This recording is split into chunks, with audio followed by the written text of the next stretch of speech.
내게 있는 향이 욕함 주께 드리고 우리 찬양 드리고 강의 시작합니다.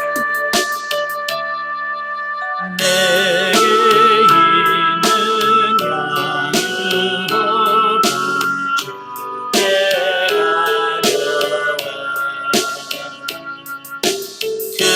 가려와 그날 위해 힘맞추고 드립니다. 나를 위해 험한 산길 걸으신 예수 다른 나라 크신 산을 새겨놓았네. 내게 있는 양을 주께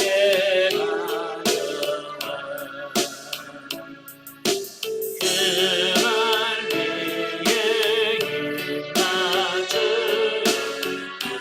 그날 위해 힘맞춰 드립니다. 나를 위해 험한 산길 걸으신 예수 아름다운 크신 산을 새겨놓았네. 아멘. 기도하겠습니다. 은혜로우신 아버지 감사합니다. 오늘 이 시간에도 주의 이름을 모이게 하시고 하나님의 말씀을 같이 상고하며 하나님의 뜻을 깨달아 알 수 있는 은혜를 주셔서 감사합니다. 오늘 15장의 말씀을 같이 나눌 때 성령께서 우리 지각을 열으셔서 잘 깨달아지게 하시고 우리의 삶에 적용할 수 있도록 도와주옵소서. 시종을 주님께 맡겨오며 예수님의 이름으로 감사하며 기도합나이다. 아멘. 예, 이 시간에는 요한복음 15장을 보도록 하겠습니다. 15장의 내용은 참 포도나무와 그 가지의 비유, 또 사랑과 인내에 대한 교훈을 해주고 있어요. 자, 1절부터 11절까지 보면 참 포도나무이신 예수님에 대해서 말씀을 해주시는데요. 자, 우리 한번 성경 같이 보도록 하겠습니다. 요한복음 15장 1절부터 11절까지 같이 보겠습니다.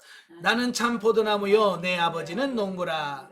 물은 내게 붙어있어 열매를 맺지 아니하는 가지는 아버지께서 그것을 제거해 버리시고 무릇 열매 맺는 가지는 더 열매를 맺게 하려 하여 그것을 깨끗하게 하시느니라. 너희는 내가 일러준 말로 이미 깨끗하여 졌으니 내 안에 거하라. 나도 너희 안에 거하리라. 가지가 포도나무에 붙어있지 아니하면 스스로 열매를 맺을 수 없음같이 너희도 내 안에 있지 아니하면 그러하리라. 나는 포도나무요 너희는 가지라. 그가 내 안에 내가 그 안에 거하면 사람이 열매를 많이 맺나니 나를 떠나서는 너희가 아무것도 할 수 없음이라. 사람이 내 안에 거하지 아니하면 가지처럼 밖에 버려져 마르나니 사람들이 그것을 모아다가 불에 던져 사르느니라. 너희가 내 안에 거하고 내 말이 너희 안에 거하면 무엇이든지 원하는 대로 구하라. 그리하면 이루리라. 너희가 열매를 많이 맺으면 내 아버지께서 영광을 받으실 것이요 너희는 내 제자가 되리라. 아버지께서 나를 사랑하신 것 같이 나도 너희를 사랑하였으니 나의 사랑 안에 거하라. 내가 아버지의 계명을 지켜 그의 사랑 안에 거하는 것 같이 너희도 내 계명을 지키면 내 사랑 안에 거하리라. 내가 이것을 너희에게 이름은 내 기쁨이 너희 안에 있어 너희의 기쁨을 충만하게 하려 함이라. 아멘. 자, 오늘 이 말씀은 우리가 잘 아는 것처럼 농부의 비유, 또 뭐 참 포도나무의 비유, 뭐 여러 가지로 말씀하고 있습니다. 자, 본장과 16장은 이미 앞서 살펴본 그러니까 성만찬과 세족식에서 한 설교, 이것을 일명 다락방 강화라 그래요. 예, 다락방에서 한 설교라는 얘기죠. 자, 그것을 마치시고 예수님께서는 이제 십자가 죽음을 앞두시고 최후 기도를 하시기 위하여 어디로 가시느냐? 겟세마네 동산으로 가십니다. 그 겟세마네 동산으로 가시는 도중에 제자들에게 주신 교훈이 바로 오늘 말씀입니다. 어찌 보면 이 설교가 이 강화가 예수님의 고별 설교다라고 보시면 돼요. 이제 마지막으로 제자들에게 한 설교다. 저도 이제 예전에 부교육자로 사역을 하다 보면 이제 사역지를 옮기게 되잖아요. 네, 저는 이제 부교육자 때는 2년, 3년에 걸쳐서 그 사역을 하고 또 다른 교회 가서 또 경험을 하고 이제 체험을 하는 어떤 이제 그런 부분이 있어요. 그래서 이제 그 교회에서 마지막 사역, 마지막 주간이 되면 보통 담임 목사님이 설교를 하라고 그래요. 이제 설교를 하고 마지막 고별 설교를 하고 그 교회를 떠나오잖아요.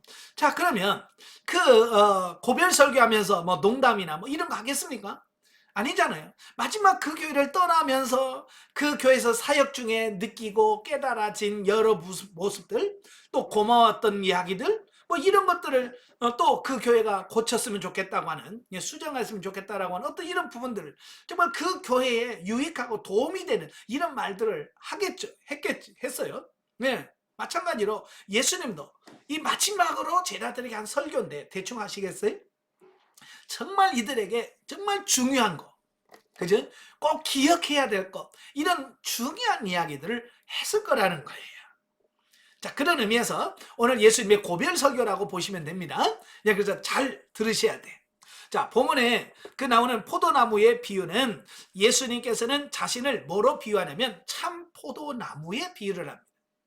그리고 성도들은 포도나무의 가지에 비유를 합니다.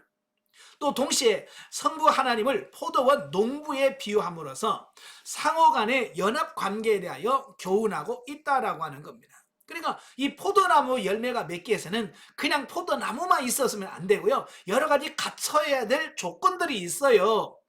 자, 첫째는 누가 있어야 돼? 농부가 있어야 되겠지? 예, 농부가 있어서 가지치기도 해주고, 예, 그 알맹이도 좀 솎아주고, 뭐 여러 과정이 있어요. 이게 쉬운 게 아니더라고요. 제가 안양에 있을 때 옥상에 포도나무 한 그루가 있었어요. 제가 심은 게 아니고 전에 누군가가 그 옥상에다가 포도나무를 심어놨어. 그래서 제가 이제 그 포도나무를 관리를 했어요.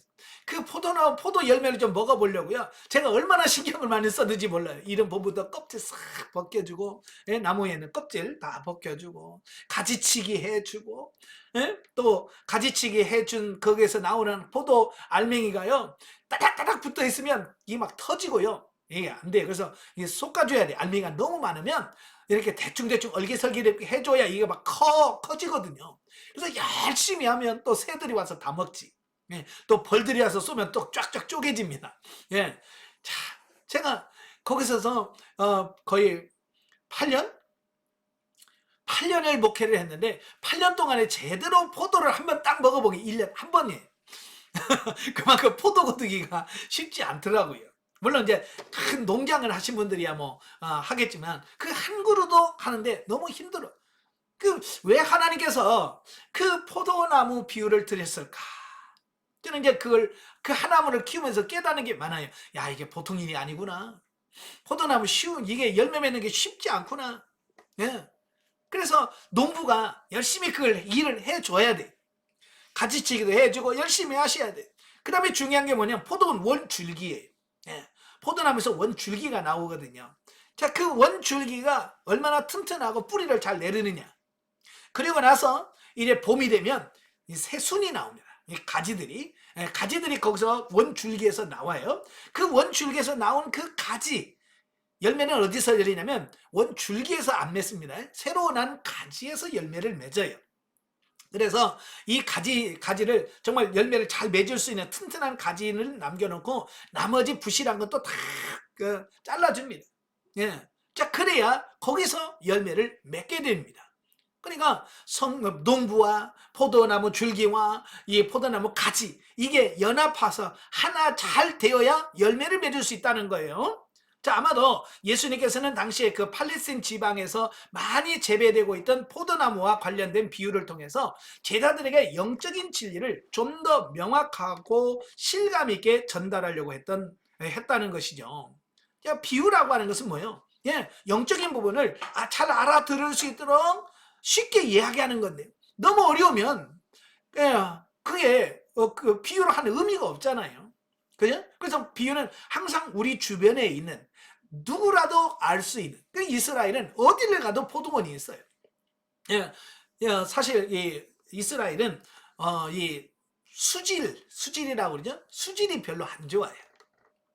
옛날에 화산이 있고 막 그래가지고 이 물 지하수를 품어도 거기서 석회가 많이 같이 나와요. 그래서 석회를 많이 먹으면 이 몸 안에 돌이 많이 생겨요. 돌. 네. 그래서 그래서 이 포도주가 발달을 돼 있어요. 예. 예, 그리고 올리브 나무가 많은데 왜 올리브가 많냐면 바로 이 몸 안에 축적된 그 석회, 이 석회를 몸 밖으로 배출해 주는 역할을 하는 게 뭐냐? 올리브가 그 역할을 하는 거예요.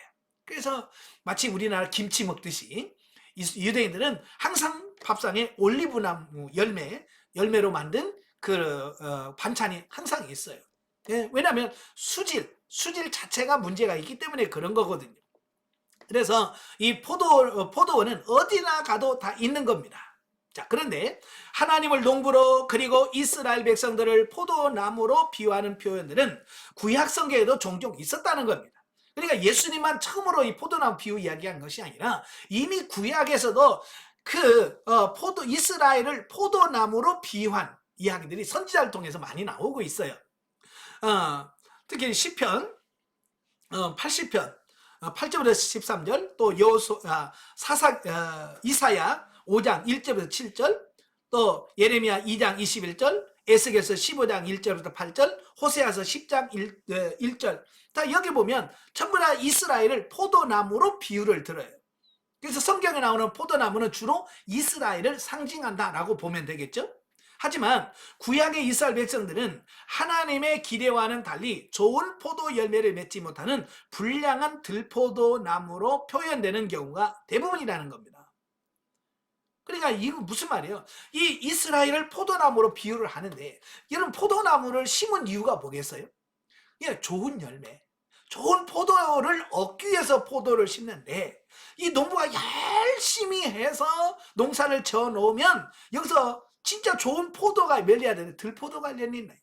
그 들포도는 뭐예요? 아주 상품 가치가 없는, 우리나라는 머루라는 게 있어요. 산에서 나는 야생 포도인데, 네? 우리 어렸을 때 머루 많이 따먹었거든요.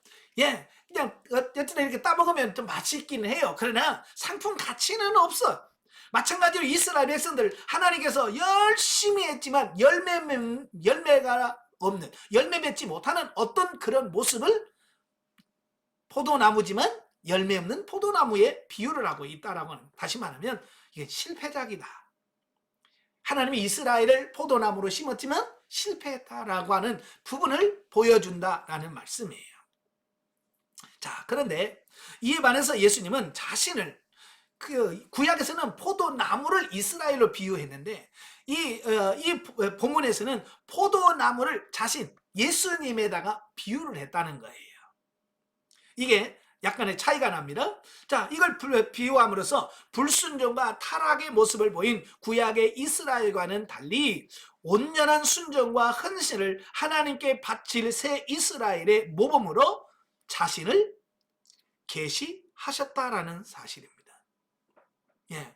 그리하여 포도나무의 가지로 비유되는 성도들은 참 포도나무이신 예수 그리스도와 생명적인 연합을 이루게 될 때 비로소 하나님께서 원하시는 풍성한 영적 열매들을 삶 속에서 맺을 수 있다는 사실을 교훈해주고 있다라고 하는 겁니다. 그러니까 구약의 이스라엘은 열매 없는 나무였어요. 포도나무지만 열매가 없어. 그러나 이제 신약시대는 예수님이 참 포도나무가 되심으로 인해서 어때요? 예, 이제 열매 맺는 나무가 된다. 이걸 상징적으로 보여주고 있는 겁니다. 예. 그런데 중요한 것은 뭐냐면 포도나무의 열매는 아까도 말한 것처럼 줄기에서 맺는 게 아니란 말이에요. 줄기에서 새로 난 가지, 줄기에서 새로 난 가지에서 열매가 맺더라는 겁니다. 그래서 농부들은 이 가지에서 열매가 잘 맺을까지는 남겨두고 이 열매가 부실하거나 열매를 못 맺을 것 같은 가지는 미리 잘라버려요. 그러니까 이 포도원에 가면 땅에는 항상 잘라낸 가지들이 줄비해요. 자, 그래서 이스라엘 백성들은 이건 누구나도 잘 아는 말씀이에요. 열매를 맺으려면 어쨌든 줄기에 붙어 있어야만 줄기에서 영양분이 공급이 돼서 가지에서 열매를 맺는 거예요. 바로 예수님이 강조하시려고 하신 바로 이게 뭐예요? 붙어 있어라. 내가 참 포도나무니까 나에게만 붙어만 있으면 내가 너에게 영양을 공급해서 열매를 맺게 해주겠다라고 하는 예수님이 말씀하시는 거예요. 이건 뭘 말합니까? 예, 지금 예수님의 제자들, 예수님이 죽으신단 말이에요. 그리고 예수님이 죽으신다니까 근심했다고 그랬죠. 14장에서. 자, 근심하는 제자들이 뭐 할 가능성이 많아요? 예수님을 떠날 가능성이 많죠. 그죠? 야, 예수 믿어도 소용없네 라고 하면서 예수님 떠날 가능성이 있는 거예요. 바로 그 부분을 아시고 예수님께서 이 포도나무 비유를 통해서 야, 떠날 생각하지 마라. 너희가 떠나면 너희는 말라 죽어. 너희가 떠나지 말고 나에게 붙어만 있어. 내게 붙어만 있으면 내가 너희에게 열매를 맺게 해줄 거야 라고 이 말씀을 하시는 거예요. 그러니까 계속 붙어 있으라. 붙어 있으면 이란 말을 많이 쓰고 있죠. 너희가 내 안에 거하고 내가 너희 안에 거한다. 다 같은 말이에요. 예.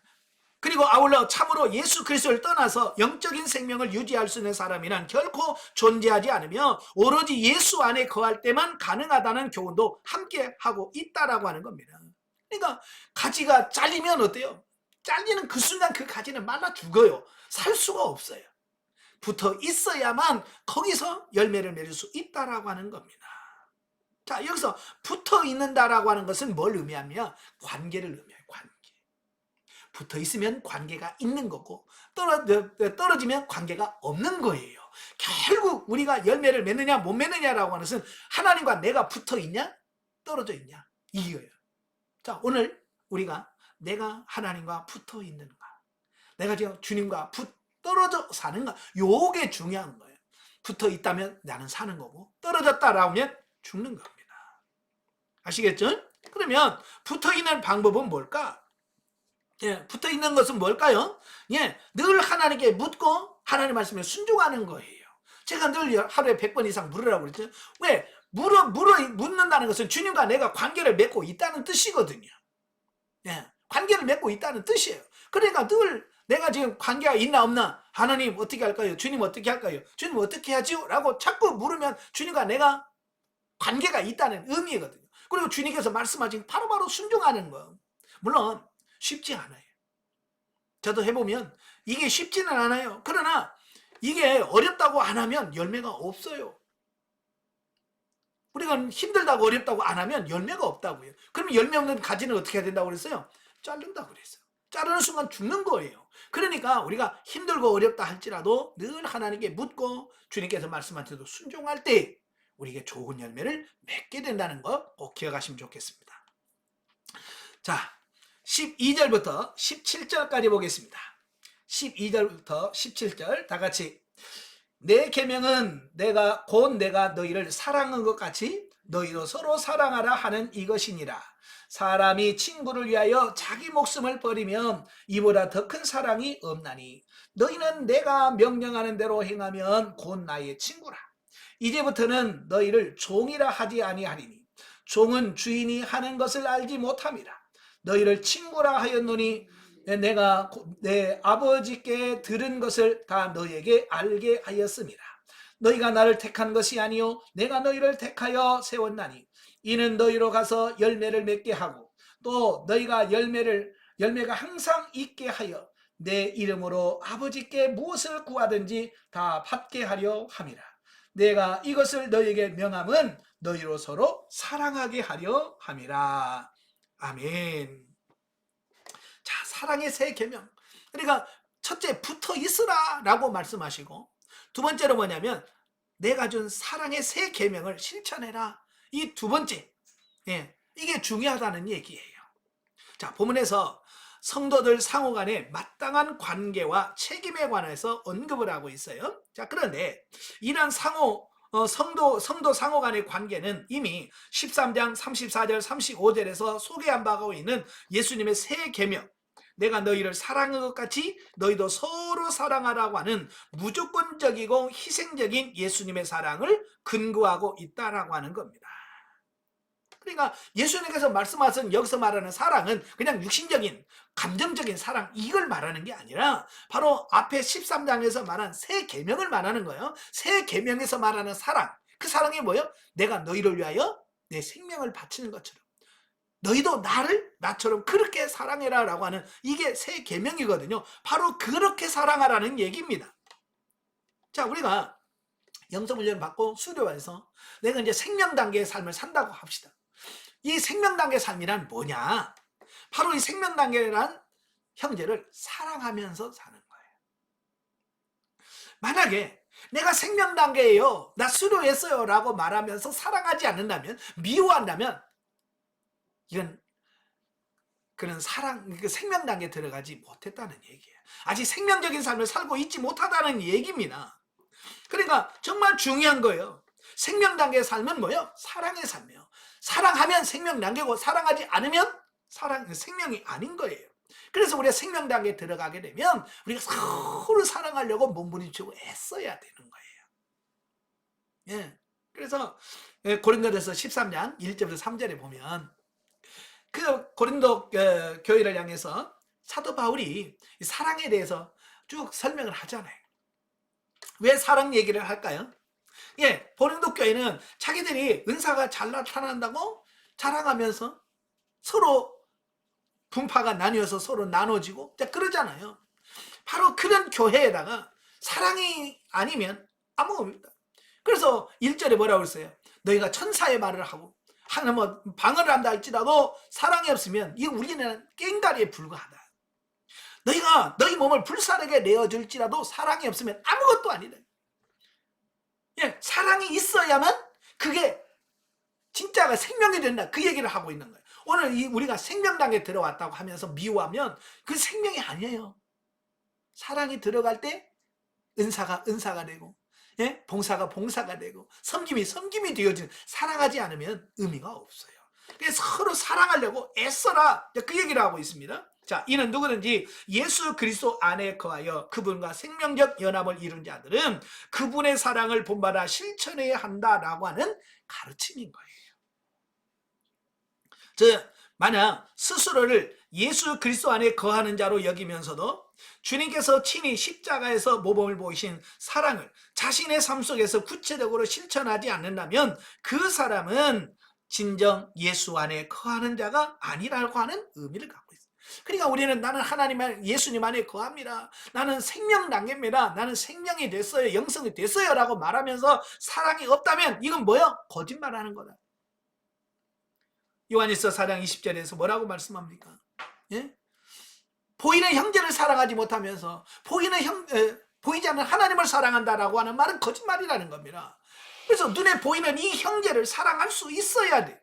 그래서 우리가 예수 안에 거한다 이 말은 원수까지도 사랑할 수 있는 사람만 어찌 보면 그리스도 안에 예수님 안에 거한다라고 하는 말과 같은 말인 거예요. 예. 이게 쉽겠어요? 쉽지 않죠. 그래서 하나님께서 영성훈련의 거의 80% 90%가 뭔 줄 알아요? 사랑하는 훈련이에요.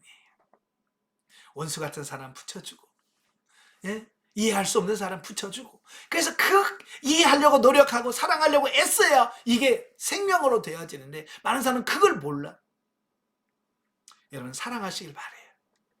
자, 한편 예수님께서는 성도들이 서로에 대한 사랑을 실천하는 것이 마땅하다고 교훈을 하실 뿐만 아니라 그러한 자들이 누리게 될 축복까지 약속을 하셨는데 그것은 다름이 아니라 그들이 예수 그리스도의 친구가 된다.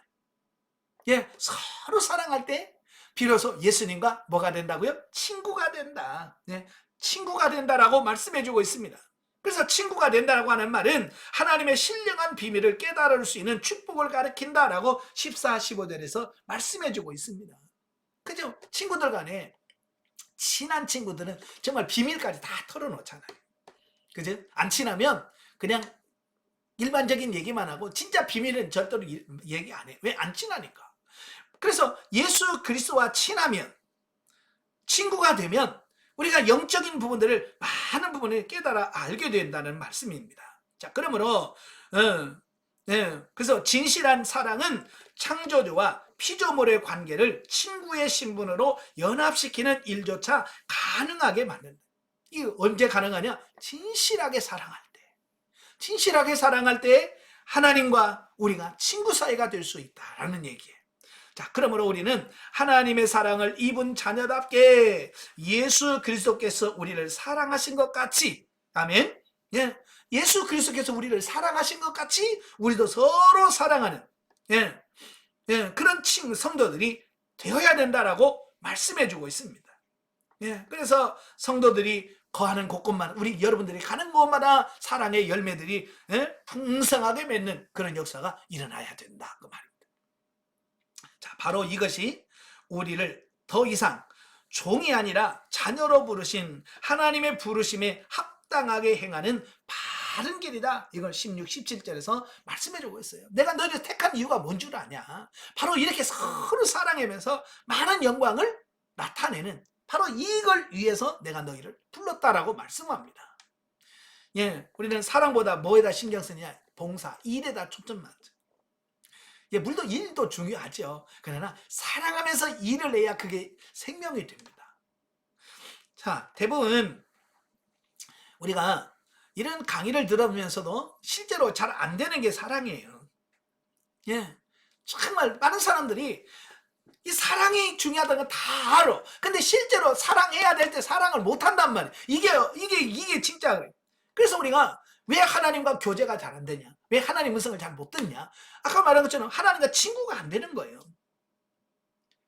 하나님과 친구가 돼야 되는데, 그래야 하나님께 물으면 그냥 말할 텐데 친구가 안 된 거예요. 그 친구가 안 된다는 말은 뭐예요? 사랑을 못 한다는 얘기예요. 그래서 우리가 풍성한 사랑을 해야 하나님과 친구가 되고, 그 친구가 되었을 때 주님 앞에 이거 뭐예요? 라고 물으면 바로바로 친하니까 말씀해 주겠죠. 그래서 우리가 영성 훈련을 받을 때 하나님이 제일 많이 시키시는 훈련이 뭐라고 그랬어요? 사랑이요. 그만큼 중요하다. 그래서 하나님께서 우리를 성장시키기 위해서 사랑할 수 없는 사람을 붙여주셔요. 여러분, 사랑하는 사람 붙여주고 사랑하라면 너무 쉽죠. 그죠? 왜? 사랑하는 사람이니까 사랑 쉬워. 근데요, 하나님은요, 우리 훈련 받을 때 꼭 사랑할 수 없는 사람, 왼수 같은 사람들을 붙여준다 그 말이에요. 그러면서 하나님 뭐라고 그래요? 너 사랑해라. 힘들죠. 돈 떼먹은 사람, 오네시모 같은 사람 보내주면서 사랑하라. 쉽지 않죠. 고멜 같은 여인을 보내주면서 사랑하라. 쉬웠겠어요? 어렵겠죠. 그리고 나서 이해할 수 없는 사람을 붙여줘. 그러니까 이거 머릿속에 도저히 이해가 안 되네. 이런 사람을 붙여준단 말이에요. 그래서 그런 사람을 사랑하면서 그래, 이해해야지 라고 해서 이해할 수 없는 사람을 이해할 수 있는 사람으로 나를 바꿔가려고 하는 거고요. 또 용서할 수 없는 사람, 도무지 저런 사람 용서 못해 라고 하는 그 용서 못할 사람을 붙여주셔서 결국 용서하는 사람으로 만들어 가신단 말이에요. 이게 하나님의 훈련이에요. 자, 사랑할 수 없는 사람 붙여서 사랑하게 하시고, 이해할 수 없는 사람 붙여서 이해하게 하시고, 용서할 수 없는 사람 붙여줘서도 용서하게 하고, 이게 사랑이에요. 근데 우리는 아직도 윤리도덕도 도저히 안 돼. 내 눈에 흙이 들어가기 전에는 우리는 그러고 있다 그 말이에요. 그러니까 언제 생명단계 들어가? 어떻게 하나님과 생명적 삶을 누리는 단계까지 갑니까? 사랑하셔야 돼요. 용서하시고 이해하고 사랑해야만 그 단계에 들어가게 돼요. 그래서 우리가 영성훈련하면 이래 수료하고 나서 좀 울어야 돼. 우는 게 뭐 육신적인 문제가 어렵고 뭐 몸이 아파서 우는 게 아니라 바로 이거, 사랑해야 되는데 사랑이 안 돼. 이때 울어야 돼요. 이해하려고 하는데 이해가 도무지 안 돼. 용서하려고 하는데 용서가 도무지 안 돼. 바로 그때 하는 게 뭐냐? 우는 거예요. 하나님, 나 사랑이 안 됩니다. 나 이해가 안 됩니다. 나 용서가 안 됩니다. 용서할 수 있게 해주세요 라고 울면서 기도해요. 여러분, 굳은 땅이 부드러워지는 방법은 단 한 가지예요. 비가 오면 부드러워져요. 우리의 강팍한 마음은 뭘로 부드러워지느냐? 눈물로 부드러워지는 거예요. 그래서 우리가 하나님 앞에 울어야 돼. 사랑할 수 없다. 사랑이 안 된다고. 이해가 안 된다. 그래서 사랑할 수 있는 사람이 되고 이해할 수 있는 사람이 되고 용서하는 사람이 돼야 돼요. 자, 넘겨서 18절부터 27절까지 보면 세상의 핍박 예고에 대한 말씀을 합니다. 자, 성경 봅니다. 18절부터 27절 마지막 절까지 같이 봅니다. 세상이 너희를 미워하면 너희보다 먼저 나를 미워한 줄을 알라. 너희가 세상에 속하였으면 세상이 자기의 것을 사랑할 것이나 너희는 세상에 속한 자가 아니요 도리어 내가 너희를 세상에서 택하였기 때문에 세상이 너희를 미워하느니라. 내가 너희에게 종이 주인보다 더 크지 못하다 한 말을 기억하라. 사람들이 나를 박해하였은즉 너희도 박해할 것이요 내 말을 지켰은즉 너희 말도 지킬 것이라. 그러나 사람들이 내 이름으로 말미암아 이 모든 일을 너희에게 하리니 이는 나를 보내신 이를 알지 못함이라. 내가 와서 그들에게 말하지 아니하였더라면 죄가 없었으려니와 지금은 그 죄를 핑계할 수 없느니라. 나를 미워하는 자는 또 내 아버지를 미워하느니라. 내가 아무도 못한 일을 그들 중에서 하지 아니하였더라면 그들에게 죄가 없으려니와 지금은 그들이 나와 내 아버지를 보았고 또 미워하는도다. 그러나 이는 그들의 율법에 기록된 바 그들이 이유 없이 나를 미워하였다 한 말을 응하게 하려 함이라. 내가 아버지께로부터 너희에게 보낼 보혜사 곧 아버지께서부터 나오시는 진리의 성령이 오실 때에 그가 나를 증언하실 것이요 너희가 처음부터 나와 함께 있었으므로 증언하느니라. 아멘. 자, 보면은 예수님께서 세상이, 여기서 말하는 세상이라는 게 뭘까요?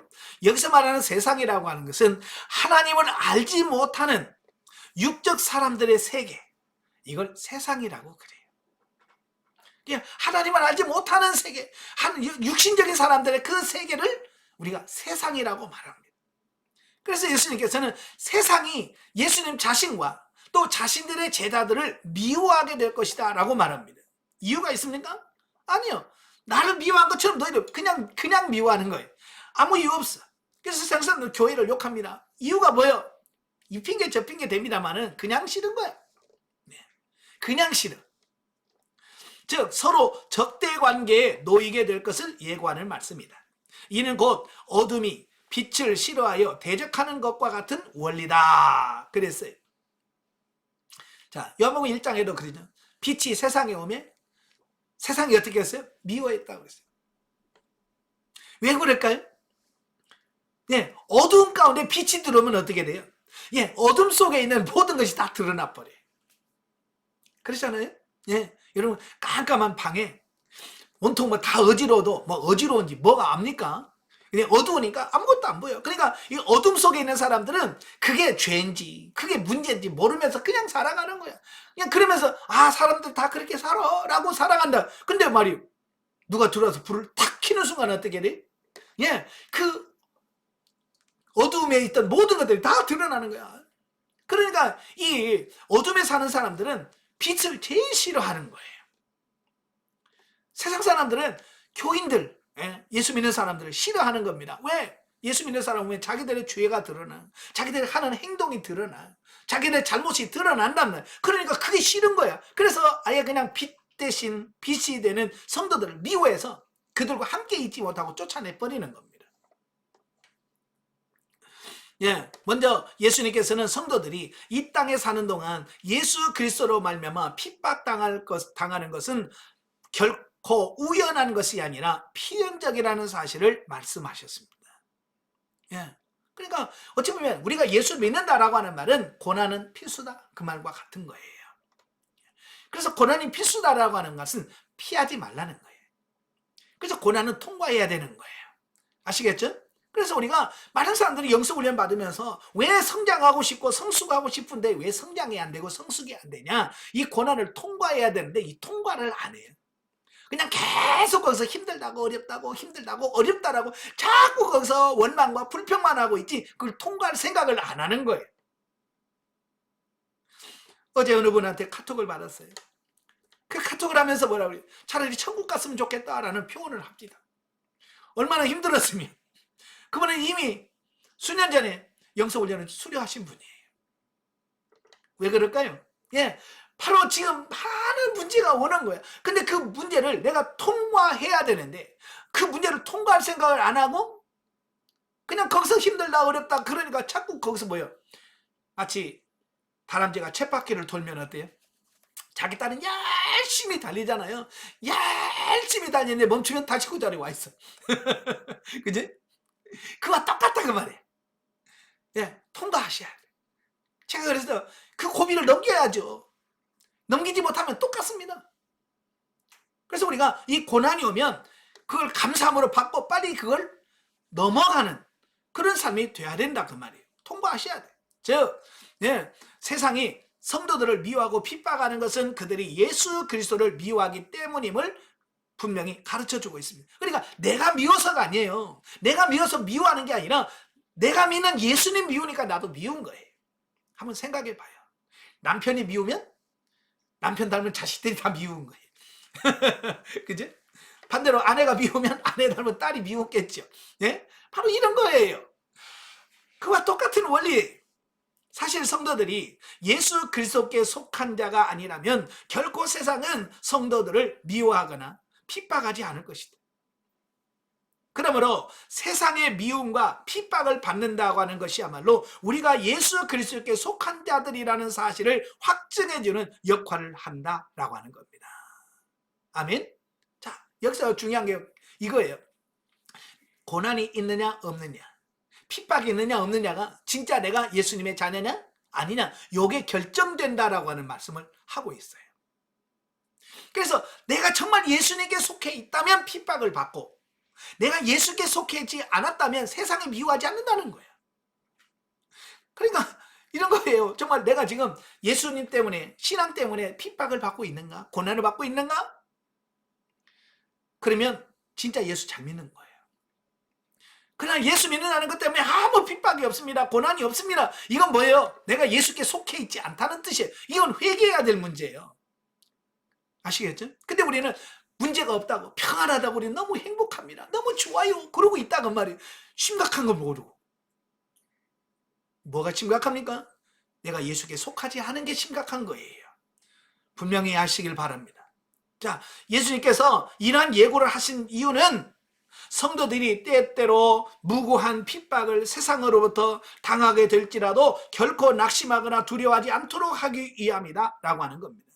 이게 중요한 거예요.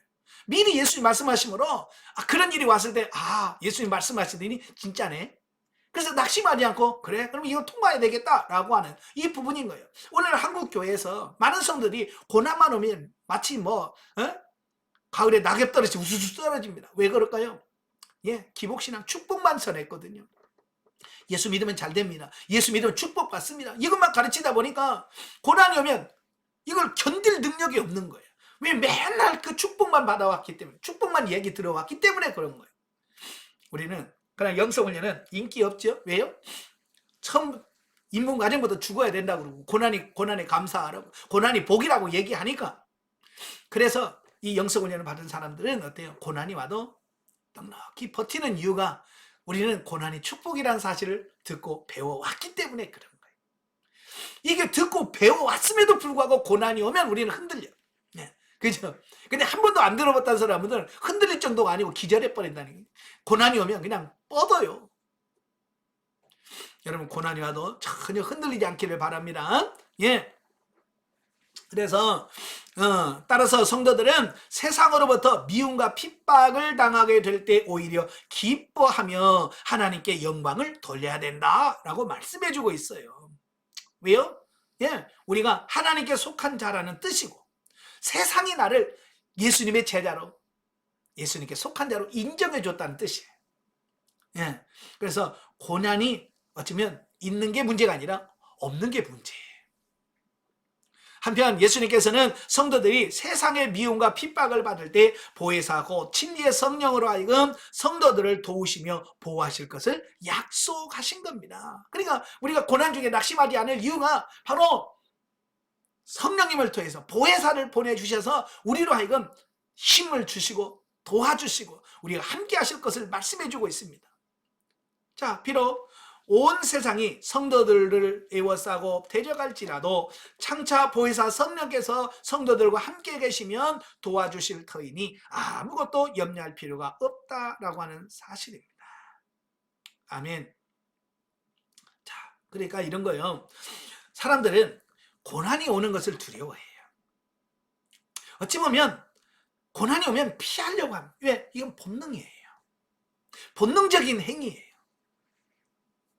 자, 제가 이제 들은 이야기예요. 어느 분이 운전을 하시다가 밤에 야간에 운전을 하는데 갑자기 고라니가 차 앞으로 뛰어든 겁니다. 뭐가 뛰어드니까 본능적으로 뭐 하게 돼요? 피하게 되죠. 그죠? 예, 본능적으로 피하게 되는데 그 고라니를 피하다가 사고가 나서 사람이 죽었어요. 자, 그러니까 거기서 말은 뭐하는 거야? 받으라는 거야. 피하지 말고 받는 게 사는 거다. 근데요, 그걸 알아요. 내가 살려면 이걸 받아야 된다는 걸 알지만 동물이 뛰어오는데 이 본능적으로 그걸 피한다는 거예요. 그러니까 속도가 천천히 가면 피할 수도 있겠지. 그러나 보통 좀 과속하잖아요. 과속으로 가다가 피하면 운전대가 꺾이게 되고 그러면 추락을 하는 어떤 이런 결과가 나온다는 말이에요. 그래서 우리가 피하려고 하는 이 본능을 어쩌면 내려놓으셔야 돼요. 아시겠죠? 예. 왜 그러냐? 보혜사 성령님이 우리를 돕기 위해서 우리 안에 거하시기 때문에 그렇다라고 하는 겁니다. 아시겠죠? 자, 그러므로 우리 성도들은 죽음을 정복하고 살아나신 예수님께서 담대하라. 내가 세상을 이겼노라. 예. 예수님께서 담대하라. 내가 세상을 이겼노라라고 선언하셨. 바로 그처럼 세상의 어떤 핍박과 조롱에도 굴하지 않고 십자가의 파수꾼으로 더 높이 주님의 이름을 세상에 외치는 증인들이 되어야 될 것이다 라는 겁니다. 자, 우리가 사도행전에 보면 4장에 보면 예수님이 돌아가시고 오순절에 성령 충만을 받고 베드로를 비롯한 많은 사람들이 성령 충만을 받고 전도하기 시작을 해요. 그래서 수많은 사람들이 예수를 믿고 교회로 몰려 들어옵니다. 그때 이 사내들은 공회에서 난리가 났죠. 예수 한 사람만 죽이면 끝날 줄 알았더니 이제는 수많은 사람들이 더 예수님을 추종하고 따르니까 어떻게 하면 고민할까 그러다가 그 베드로를 사내들은 공회에다가 끌어옵니다. 왜? 재판에서 예수님 처형하듯이 베드로도 처형하려고. 그런데 베드로 옆에는 누가 있었어요? 3장에 성전 미문에 앉아서 나면서부터 한 번도 걸어본 적이 없는 이 안전뱅이가 있었는데 베드로가 나사렛 예수의 이름으로 걸으라 그랬거든. 벌떡 일어났어요. 그 사람하고 같이 갔어요. 그러니까 그는 누구나 다 알아. 왜? 성전에 드나드는 사람은 그가 매일같이 성전 문 앞에 앉아서 구걸한다는 걸 다 알고 있는 사람이에요.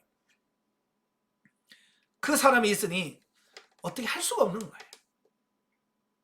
그래서 매를 들어요. 매를 들어서 제자들을 채찍질합니다. 채찍질하고 예수 이름으로 다시는 복음을 전하지 마라 라고 협박을 합니다. 자, 얼마나 억울하고 몸이 아프겠습니까? 진짜 도둑질 했다든지 사기를 쳤다든지 그래서 맞으면 그래 내 잘못이야 라고 하겠지만 그들은 예수 전한다는 것 때문에 그 질병이 있는 사람을 건져줬다는 이유 때문에 매를 맞고 나오는 얼마나 억울하겠어요. 근데 그들은요 억울해하지 않았어요. 도리어 거기에 뭐라고 했어요? 기뻐했다 그랬어요. 4장에 보면 그들이 매를 맞고 나오면서 기뻐했다 그랬어. 왜? 예수님의 말씀을 기억했거든요. 야, 이제서 우리는 예수님께 속한 걸 이제 우리가 확인받았구나. 나는 세상에 속한 자가 아니구나. 그런 확신을 가졌어요. 오늘 여러분도 그래야 되죠. 고난 받으면 야 내가 이제 하나님의 자녀가 됐구나. 하나님이 나를 인정해 줬구나 라고 해서 그 인정한 부분에서 감사하고 기뻐할 수 있는 그런 사람이 돼야지. 고난 받았다고 코가 썩잖아. 쭉 입이 세 접시나 나오고 아이고 힘들어서 난 기도할 힘이 없어 라고 좌절할 게 아니라는 얘기예요. 아시겠죠? 그래서 고난이 오면 더 감사하고 기뻐하시길 바랍니다. 자, 영적이에 보죠. 본문에서는 참포도나무 비유는 영적 의미로 하나님과 성도의 신령한 연합에 대한 말씀이다. 아까 제가 관계라고 그랬죠. 예. 성도가 나아가야 할 영적 단계는 우리의 심령 성전에 신령한 하나님의 성전이 건축이 되어 삼일체 하나님이 내주내재하심으로 평범하게 하나님의 뜻을 알아지고 우리의 영혼 몸이 순종할 수 있는 수준에 이르는 것이다. 그럴 때 말씀대로 행하는 모든 삶이 시들지 않는 신령한 열매가 된다라는 겁니다. 아멘. 예, 중요한 거예요. 우리 저와 여러분이 신령한 집이 건축이 되어지고 그 안에 하나님이 내주내재하셔서 주님과 내가 이제 부부로 떨어질 수 없는 그런 관계가 되어서 살아가는 것이다 라고 말씀드릴 수 있습니다. 그래서 결혼을 해봐서 다 아시겠지만 결혼해서 서로 상대방을 이해하고 사랑하면 행복합니다. 그죠? 근데 부부도 예, 부부로 살아가면서 서로 사랑하지 않고 미워하고 시기하고 그러면요 진짜 왼수도 그런 왼수 없어요. 예. 그러니까 제일 가까우면서 제일 사랑할 수 있는 게 부부고 이게 등 돌리면 이거 진짜 천하에 그런 사람 없습니다. 예. 우리는 사랑하는 삶이 되길 바랍니다. 그래서 하나님은 나의 남편이고 나는 그의 신부로서 늘 남편이신 하나님의 뜻에다가 맞추고 아내들아 남편의 말에 복종해라. 그 말씀이 여기에 해당되는 거예요. 예, 신부된 우리가 하나님의 말씀, 남편된 하나님의 말씀에 100% 순종하는 삶이 진짜다. 그게 생명이다. 그 얘기를 하고 있는 거예요. 이런 삶이 되길 바랍니다. 자, 마지막으로 성경 계시발전사적 이해를 보겠습니다. 자, 오늘은 과실 또는 열매를 같이 보도록 하죠. 자, 오늘 15장 8절에 보면 너희가 열매를 많이 맺으면 이란 말을 하여 또 각 절마다 거의 열매라는 말이 각 절마다 나와요. 자, 열매 과실. 자, 여기서 과실이란 뭐냐? 성경에 과실이라는 단어가 215번 나옵니다. 이 과실이란 말 정말 많이 나오죠? 제가 늘 그랬지만 성경에 많이 나온다는 말은 중요하다는 얘기예요. 그죠? 네, 이 과실은 중요한 말이다 그 말이에요. 자, 히브리어는 페리, 과실을 페리라고 합니다. 헬라어는 카르포스라고 말하는데 63에 나옵니다. 자, 여기서 과실은 모든 열매를 가리키는 말이에요. 그러니까 나무에서 맞는 열매, 또 뭐 나무나 풀이나 이런 데서 맺는 열매를 과실이라고 우리가 표현하는데 실제 성경에서는 실제 과일, 그러니까 우리가 늘 먹는 과일, 사과, 배 같은 이런 과실도 지칭하기는 하지만 과실이라는 말을 비유적으로 사용될 때가 더 많아요. 그래서 구약시대는 이 실제 과실을 이야기를 많이 해요. 예, 그렇지만 점점 시간이 흘러갈수록 눈에 보이는 그런 과실보다는 비유적 과실이 훨씬 더 점점 많아지는 이런 부분들을 보게 돼요. 이걸 어떻게 계시가 발전해 가는가라고 하는 부분을 한번 보겠습니다. 자, 창세기 1장 29절을 보시면 창세기 1장 29절을 보시면 자, 같이 한번 읽겠습니다. 하나님이 이르시되 내가 온 지면에 씨 맺는 모든 채소와 씨 가진 열매 맺는 모든 나무를 너희에게 주노니 너희의 먹을거리가 되리라. 아멘.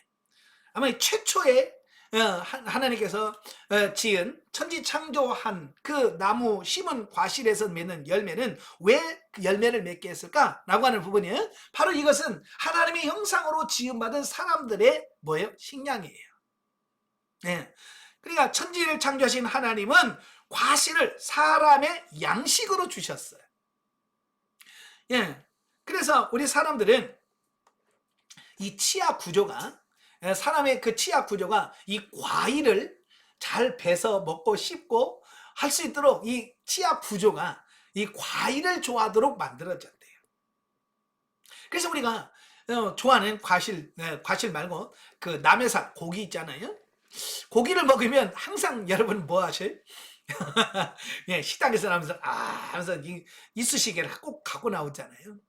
자, 이런 부분의 차이예요. 예, 그래서 원래 식량은 과실이 우리의 사람의 식량으로, 양식으로 하나님께서 주셨다라고 하는 말씀이에요. 자, 그러면서 3장에 가면 이 과실 중에 하나가 나오는데 바로 선악을 알게 하는 나무가 있습니다. 자, 3장 1절부터 24절까지 보면 인간이 어떻게 범죄한가라고 하는, 범죄하는가에 대해서 말씀을 하고 있거든요. 예. 그래서 여기서 중요한 게 뭐냐면 그 과일 자체가 죄가 되는 건 아니에요. 중요한 게 과일 자체는 죄가 아니에요. 근데 문제는 뭐냐면 그 과실을 먹으면 죄가 돼요. 왜? 2장 17절에 하나님 명령하셨거든요. 말씀하셨거든요. 그러니까 과실 자체가 죄가 아니고 그 과실을 따먹는 하나님의 말씀에 불순종한 요게 뭐냐, 그게 죄란 말이에요. 하나님께서 뭐라고 그랬어요? 이 선악을 알게 하는 열매 나무는 먹지 말라. 내가 먹는 날에는 정령 반드시 죽으리라 그랬거든요. 그러니까 이 먹는 말씀의 순종 여부, 예? 먹지 마라 라고 하는 이 말씀의 순종 여부가 곧 죄란 말이에요. 예. 그래서 이 선악과는 뭐냐? 하나님의 말씀의 순종 여부를 알게 하는 도구다, 도구. 근데 우리는 선악과를 미워해. 선악과는 아무 잘못 없어요. 그냥 그 나무에서 자라서 열매를 맺을 뿐이야. 예. 근데 우리는 내가 따먹고 죄를 짓고는 선악과 나무를 욕한단 말이에요. 괜히 심어가지고, 괜히 열매 맺어가지고 요런단 말이에요. 선악과는 잘못 없다니까요. 누가 잘못이에요? 예? 우리. 하나님 말씀에 불순종한 우리가 문제가 되는 거예요. 자, 그 다음에 레위기 25장으로 갑니다. 레위기 25장. 레위기 25장 18절부터 22절. 레위기 25장 18절부터 22절까지 봅니다. 다 같이 읽겠습니다. 너희는 내 규례를 행하며 내 법도를 지켜 행하라.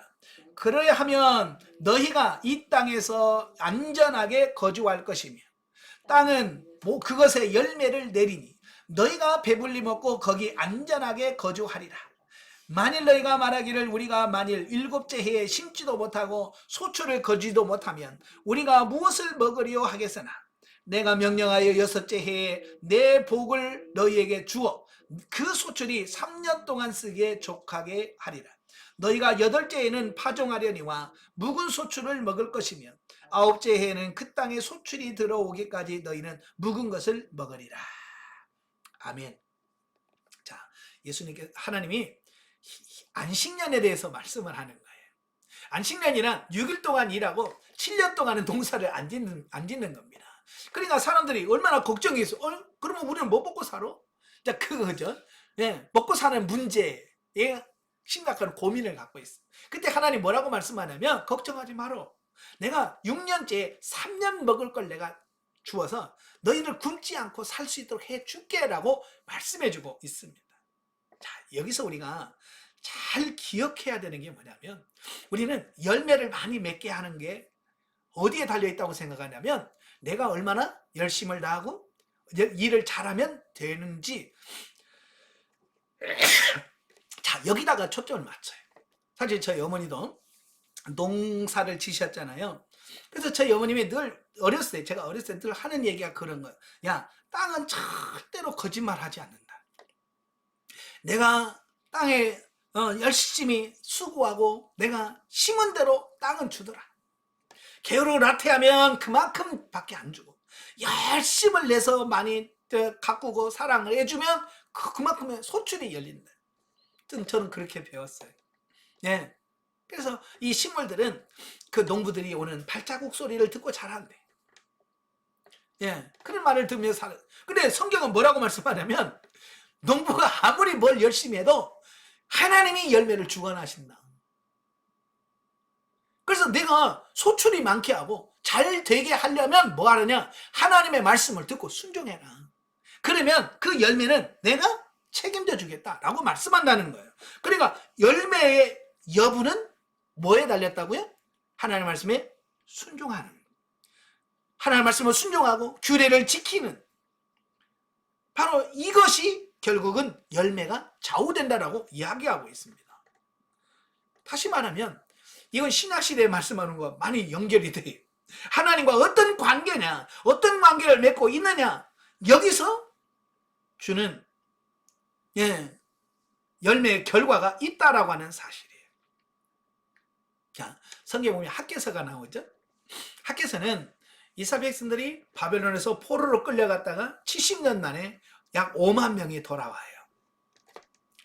돌아와서 이래 성전을 지으려고 그들이 성전 지대를 놓아요. 성전 지대를 놓는 순간 누가 오냐면 사마리아 사람들이 와서 야 같이 짓자 그러는 겁니다. 그러니까 유대인들이 아니야 우리끼리 지을 거야. 그래서 반대를 합니다. 그러니까 그때부터 사마리아 사람들이 반대를 하는 거예요. 성전을 짓지 못하도록 방해를 하는 겁니다. 그러니까 너무 방해가 심하니까 그 유대인들이 뭐라고 생각했냐면 야 아직 때가 아닌가 보다. 아직 성전 지을 때가 아닌가 보다 라고 하고 성전 짓는 것을 내려놓고 16년 동안이나 뭐 했어요? 열심히 농사 짓고 자기 집 짓고 그러면서 자기 집 육신의 일에 바쁜 거예요. 그러니까 학개 선지자가 나와서 뭐라고 말씀하냐면 이런 거예요. 너희가 그렇게 열심히 심었지만 깐부기와 한재와 이런 것들이 와서 너희가 모든 걸 심어놓은 걸 뭐 열매가 있더냐? 없더라는 거예요. 그렇게 열심히 하면 그들이 부자가 되고 잘 살 줄 알았는데 하나님께서 불어버리니까 열심히 일했던 모든 것들이 메뚜기가 싹 먹어버려. 결과가 없더라는 거예요. 그래서 이 학개 선지자가 말하는 게 뭐냐면 하나님과 관계를 맺고 하나님의 일을 먼저 하면 하나님이 책임져 주는 그 얘기를 하고 있는 거죠. 열심히 게으르냐 이 문제를 말하는 게 아니에요.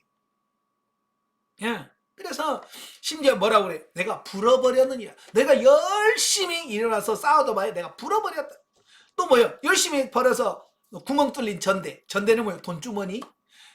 지금은 지폐나 카드가 있지만 예전에는 다 동전이었잖아요. 동전이기 때문에 이 동전을 돈주머니, 옛날 우리 복주머니처럼 해서 이 차고 다니는 게 있어요. 돈주머니. 근데 이게 동전이니까 구멍 뚫리면 어떻게 돼요? 다 빠져나가겠죠. 참, 옛날 제가 어렸을 때 그 옛날 옷은 왜 이렇게 잘 떨어져요? 그냥 이 주머니, 바지 주머니 보면 왜 그 밑에 꼭 구멍이 나? 그죠? 바지의 주머니가 꼭 구멍이 나. 그래서 심부름 가려고 동전 받아고 그 주머니 넣고 막 뛰어가면 나중에 뭐 돈이 하나도 없어. 다 빠져나가요. 그런 경험을 아마 경험해 보시면 알 거예요. 열심히 돈을 벌어놨지만 쑥쑥쑥쑥 빠져나가는 거. 자, 이게 뭐냐? 바로 하나님의 말씀에 불순종하고 하나님 말씀은 살지 아니한 결과다. 그 얘기를 하고 있는 겁니다. 그러니까 성경에 보면 열매가 없는 것은 단순히 네가 게을러서 그래 라고 하는 말이 아니라는 얘기예요. 물론 불순종한 부분에 게으름이 들어가 있겠죠. 근데 육신적인 어떤 이런 부분을 말하는 겁니다. 자, 그 다음에 잠언 11장 30절에 보면 무슨 말이 나오냐면 의인의 열매는 생명나무라 지혜로운 자는 사람을 얻느니라 그랬어요. 자, 의인의 열매는 뭐라고요? 생명나무라 그랬어요. 의인의 열매는 생명나무래. 자, 여기서 자 이걸 뭘 말하냐면 자 이것을 먹으면 너희가 산다 뭐 그런 역사가 나타나 그런 얘기가 아니에요. 여기서 말하면 뭐냐면 의인의 내면에서 흘러나오는 순전한 종교적 도덕적 행실을 말합니다. 다시 말하면 삶을 말하는 거예요. 의인은 정말로 도덕적으로 윤리적으로 하나님 말씀을 삼으로써 거룩한 삶을 살아간다 그 말입니다.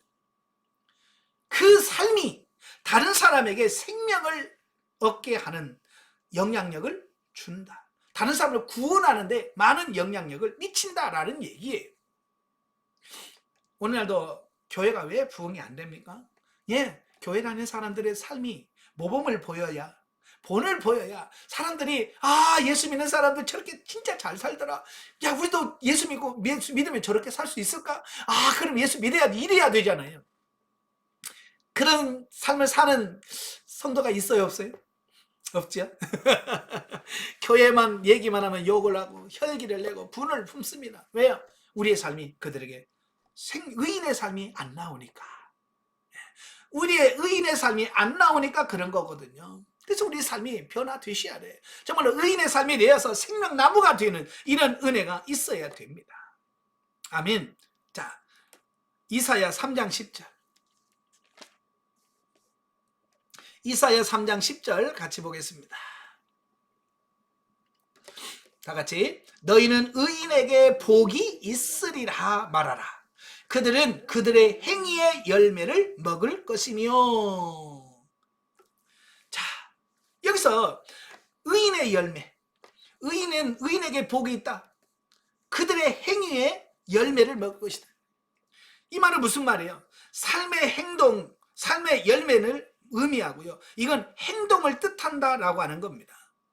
다시 말하면 우리의 삶, 행동이, 우리의 행위가 결국 열매가 맺어진다라고 하는 말씀을 하고 있는 겁니다. 그러니까 다시 말해서 삶이라고 하는 것은 우리의 행동을 통해서 나오는 결과물이다라고 하는 겁니다. 그러니까 이건 겉모습이 아니라 열매로 사람을, 겉모습이 아니라 열매로 그 사람을 알아본다라고 하는 말씀을 하고 있는 겁니다. 예. 굉장히 중요한 말씀이에요. 자, 이렇게 구약에서는, 자, 구약에서 자, 열매, 과실. 자, 과실을 보면 구약에서는 실제 과일을 의미할 때가 많아요. 그죠? 정말 그 창세기 1장에 나온 이건 실제 과실을 말하잖아요. 나무 열매, 나무 열매.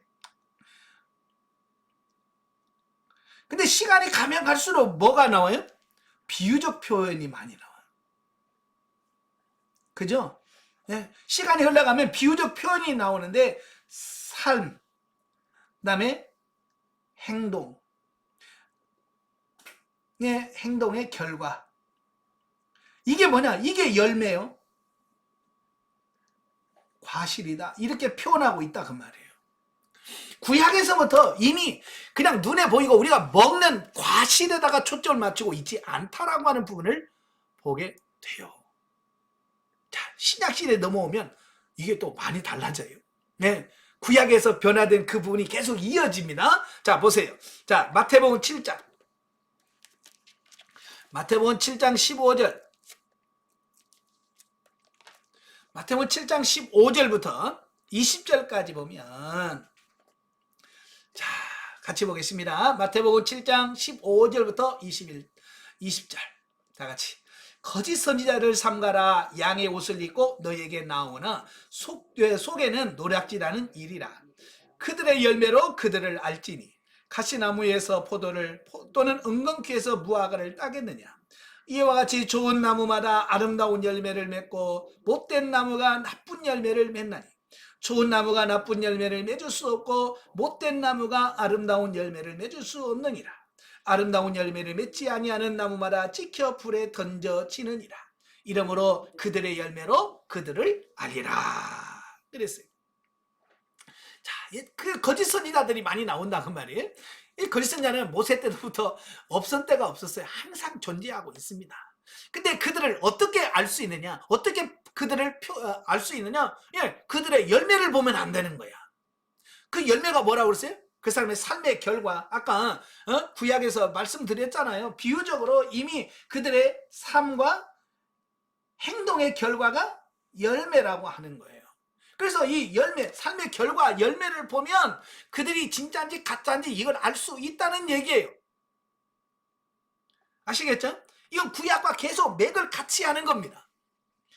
연결되어지는 부분들이에요. 네, 그래서 삶의 결과물을 통해서, 삶의 결과를 통해서, 행위를 통해서 나오는 결과물이 그게 열매란 말이에요. 그러니까 사람이 겉모습이 얼마나 멋지냐, 얼마나 반질하냐, 이걸 보면 안 돼요. 그 열매가 정말 얼마나 하나님 보시기에 좋은가, 이걸 보셔야 된다 그 말이에요.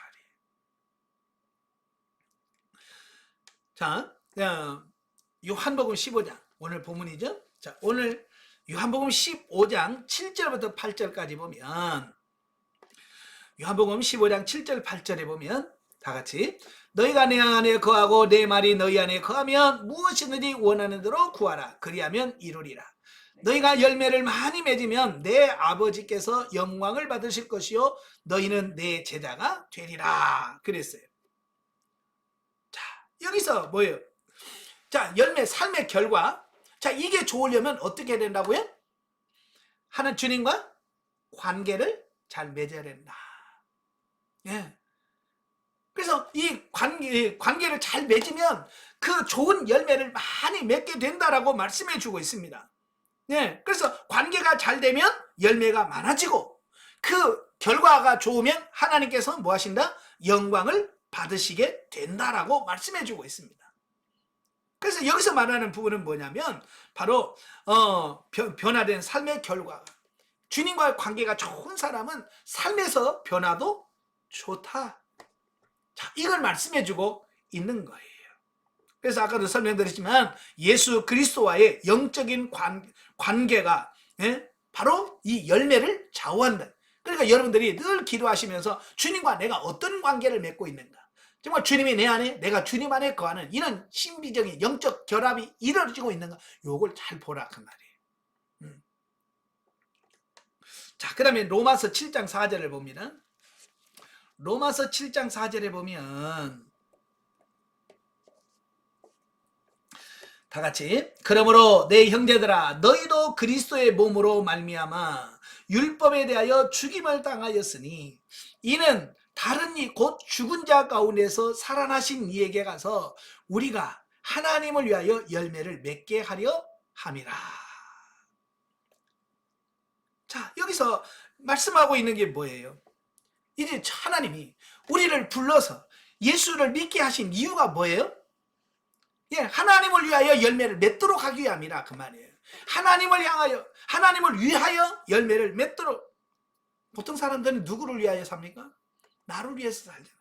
그죠? 나를 위해서 살면 사망입니다. 그러나 하나님을 위하여 살면 열매가 맺혀진대. 바로 하나님이 기뻐하시는 그런 삶이 되어져야 된다라고 말씀해주고 있습니다. 네. 자, 그 다음에 히브리서 12장. 자, 히브리서 12장 11절부터 13절까지 보면, 자, 11절 13절, 무릇 징계가 당시에는 즐거워 보이지 않고 슬퍼 보이나 후에 그로 말미암아 연단받은 자들은 의와 평강의 열매를 맺느니라. 그러므로 피곤한 손과 연약한 무릎을 일으켜 세우고 너희 발을 위하여 곧은 길을 만들어 저는 다리로 하여금 어그러지지 않고 고침을 받게 하라 그랬죠. 자, 11절에 뭐라고 그랬어요? 예? 예, 징계가 있잖아요. 물론 징계가 당신은 즐거워 보이지 않고 슬퍼 보이지만 그로 말미암아서 어떻게 해요? 연단을 받은 후에 의와 평강의 열매를 맺게 된다라고 하는 말씀이에요. 그러니까 하나님께서 왜 우리를 사랑한다라고 말하면서 왜 징계를 주시고 고난을 주시는가? 바로 우리로 하여금 열매를 맺도록 하기 위함이다라고 말씀해 주고 있습니다. 예. 그러니까 이런 거죠. 봄 되면 과수원에 보면 가지치기를 합니다. 예, 가지치기. 이제 모르는 사람은 아무거나 잘라내죠. 근데 이 고수들, 아는 사람들은 정확하게 그 분별을 잘해서 열매를 맺을 까지인가 안 맺을 까지인가 이걸 잘 보고 가지를 잘라야 되나 말아야 되나 요거 결정을 합니다. 예, 바로 이걸 잘 해야 돼. 가지치기를 잘 해야 돼. 그럼 우리 입장에서는 아니 가지를 놔두면 더 많이 열릴 텐데 왜 가지를 자꾸 쳐서 가지를 없애냐 줄이냐는 거죠. 자, 우리 교회 앞에 무화과가 있어요. 예, 지금 가지가 막 얘기죠. 이제 새싹이 나오면서 가지가 막 나올 겁니다. 만약에 그 나온 가지 그대로 둔다면 나중에 이 과일이 적어요. 과실이 적고 맛도 없어요. 그래서 크고 맛있는 과실을 얻기 위해서 어떻게 하냐? 중간중간에 그걸 따줘야 돼. 가지를 잘라줘야 돼. 그래야 좋은 튼튼한 가지가 생기게 되고 튼튼한 가지에서 열매를 많이 맺게 되는 이런 부분이 되거든요. 그러니까 아니 왜 따냐고 자꾸 가지를 왜 자르냐고 하는데 바로 그걸 잘라줘야 그 좋은 열매를 맺을 수 있기 때문에 그런. 하나님도 마찬가지예요. 왜 내가 하나님 뜻대로 살려고 하는데 왜 하나님 나에게 고난 주시는가? 예, 더 좋은 열매를 맺도록 하기 위함. 사실 저는 예전에 이런 게 이해가 안 됐어요. 예, 저도 이제 신학교 다니면서 참 어려울 때 하나님, 내가 뭐 죄를 지었습니까? 왜 나를 이렇게 힘들게 하세요? 나를 이렇게 어렵게 하세요? 나 미워하는 건 맞아요 라고 하는 부분이죠. 네, 나 자꾸 어려우니까. 그런데 그 고난은 결국 나를 만드시는 가지치기였어요. 네. 그래서 저로 하여금 이 자리에까지 오게 만든 거거든요. 그러니까 그때 당시는 그게 고난이 그렇게 힘들고 하나님 원망하고 불평하는 거리였는데 지금 보면 그게 감사거리였다는 사실이에요. 그러니까 지나놓고 후회하지 말고 지금부터 감사하면서 고난을 통과하신 여러분 되시길 바랍니다. 자, 마지막으로 갈라디아서입니다. 갈라디아서 5장 22절과 23절. 자, 22절부터 24절까지 봅니다. 오직 사랑의 열매는 사랑과 희락과 화평과 오래 참음과 자비와 양선과 충성과 온유와 절제니 이 같은 것을 금지할 법이 없느니라. 그리스도 예수의 사람들은 육체와 함께 그 정욕과 탐심을 십자가에 못 박았느니라. 자, 이것은 우리가 흔히 잘 아는 성령의 9가지 열매를 말씀하고 있죠. 예. 자, 이 열매는 하나님이 기뻐하시는 열매가 뭔가를 우리에게 보여주고 있어요. 그래서 우리가 하나님은 우리로 하여금 여러 가지 고난을 통과하면서 결국 우리로 하여금 맺도록 하는 열매가 뭐냐? 바로 갈라디아서 5장 22절과 24절이라는 거예요. 예. 자, 우리가 바로 이런 열매, 성령의 9가지 열매를 우리가 맺고 살아야 돼요. 여러분, 이 9가지 열매 중에서 몇 가지나 열리고 있습니까? 지금 삶 속에서. 예, 그죠? 예, 여러분의 밭에 가서 고추가 많이 열렸네. 아이고 오늘 과실이 많이 열렸네. 이것 보고 기뻐하는 시대가 아니에요. 지금은 뭘 보고? 네, 내가 하나님 앞에 섰을 때 이런 사랑, 희락, 화평, 온유, 충성, 절제 이런 성령의 9가지 열매가 얼마나 맺혔는가가 하나님 앞에서 상급이 되어지고 복이 되는 역사가 있습니다. 자, 결론을 맺겠습니다. 결론은 세상적인 기대와 또 육신의 열매를 위한 삶은 죽고 썩을 거예요. 아까 갈라디아서 5장에도 말씀드렸죠. 그 앞에 보면 그 앞에 육신의 열매에 대해서 말씀을 해요. 19절에 육체의 일은 분명하니 곧 음행과 더러운 것과 호색과 우상숭배와 주술과 원수 맺는 것과 분쟁과 시기와 분냄과 당짓는 것과 분열함과 이단과 투기와 술취함과 방탕함과 또 그와 같은 것들이라. 전에 너희에게 경계한 것 같이 경계하노니 이런 일을 하는 자들은 하나님의 나라를 유업으로 받지 못한다.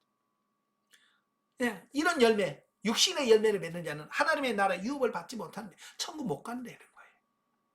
그래서 저와 여러분들이 육신을 위해서 밭에 나가서 농사를 많이 지어서 올해 풍년이 들었어요. 그런다고 해서 하나님이 기뻐하는 게 아니라 우리의 삶 속에서 성령이 기뻐하시는 성령의 9가지 열매를 주렁주렁 맺히는 삶이 하나님이 기뻐하시는 삶이라는 사실을 기억하길 바랍니다. 예.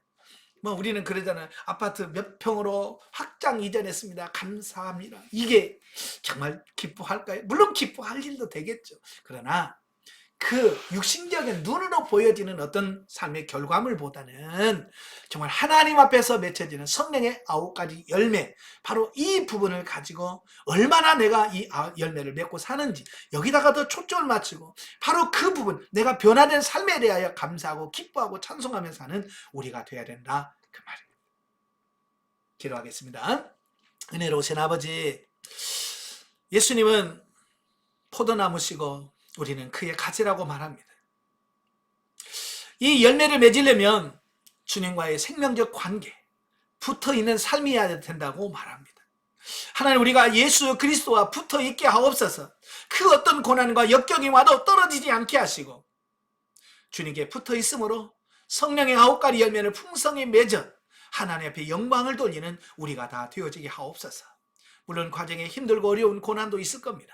그러나 그 고난을 넉넉히 통과함으로 끝까지 하나님 앞에 바로 서는 우리들이 되어지게 하옵소서. 예수님의 이름으로 감사하며 기도합나이다. 아멘. 하나님께 드립니다.